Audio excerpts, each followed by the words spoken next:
Ndodhemi këtu në zonën e Pojanit në Maliq, ku për herë të parë është provuar mbjellja e patates me fidan të kultivuar në serë. Një eksperiment i tillë ka rezultuar i suksesshëm pasi është marrë edhe prodhim. Eksperimenti është kryer nga agronomi Vasfi Sherifi, i cili ka zgjedhur një sipërfaqe të vogël toke prej 400 metër katror ku ka mbjell fidanët e patates, të cilët ishin kultivuar më parë në serë.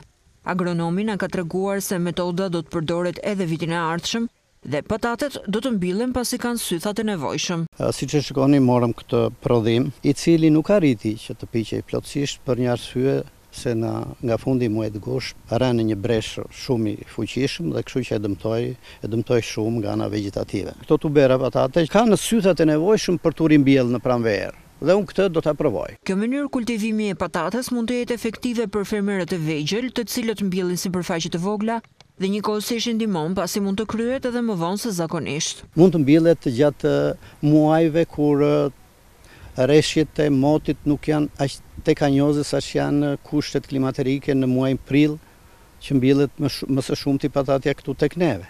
Pra, me fidan mund të mbjellet patatja duke filluar nga 15 maj dhe deri në 10 ditorin e parë të qershorit. Për të përhapur gjërësisht, kultivimi i patates me fidan kërkon ndryshime në teknologji në mënyrë që të mbillen sipërfaqe të mëdha me patate.